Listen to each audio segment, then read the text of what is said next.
Достор, кийинки балбандар менен тааныштыралы. Килем үстүндөгү жашылына кийимчен чыккан бул Сеймик Алымкулов, эл аралык класстагы спорт чебери Стоп деген спорт клубтан экен. Ал 21 жашта.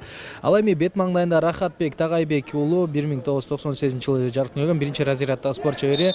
Анын спорт клубу Боец. Демек, биз буга чейин Кабыл Бөрбаев агабыз менен маек куруп жатканбыз. Кыргызстандын алыш күрөш боюнча ага машыктыруучусу болчу. Анын мына ушул учурда белгилүү себептерден улам жумуштары чыгып калды, дагы бизди таштап кетүүгө туура келди. Бирок эгерде анын ушул кийинки финалдык баскычта сөзсүз түрдө Кабыл агай менен бирге маектешип мына эфирди алып барабыз. Финалдык ал жактан өзүңүздөр дагы да болсо алыш күрөшүнүн ушул балбандары быйыл жеңилдер көчмөндөр оюнуна кандай эл аралык мелдештер бар, аны дагы сиздер менен тактап бирге угабыз. Андыктан Кыргыз спортту телеканалынан эч кайда алыспай биз менен бирге болуңуздар. Сөзсүз түрдө биз ушул сиздер үчүн мыкты берүүлөрдү алып берүүгө дагы өз күчүбүздү ортого салабыз.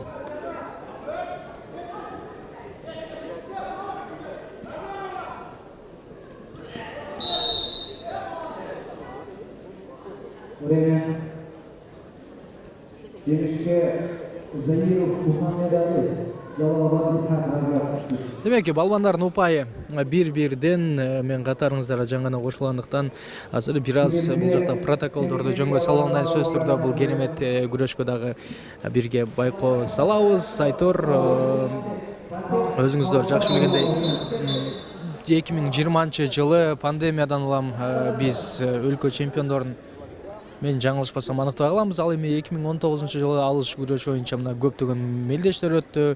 Андан кийин Казакстандын Нур-Султан шаарында өткөн дүйнө чемпиондугунда алыш белбоо күрөшүнөн ал жакта дагы биздин балбандар 5 алтын байге 1 колу алып келген болчу. Андыктан биз сөзсүз түрдө бул жылы дагы биздин да жеңишке жеткен балбандарыбыз сөзсүз түрдө өзүлөрүн мыкты көрсөтөт деп ишенип турабыз. Алдыда алыш белбоо күрөшүн гана эмес, бардык спорттун түрлөрүндө чоң спорттук самалыктар бар. Алардын бардыгында сиздер менен биргеликте жеңиштерди дагы аныктайбыз. Демек, жеңишке Сеймик Алымкулов жетет, дагы таза жеңиш менен кийинки баскычка өтөт. Куттуктайбыз.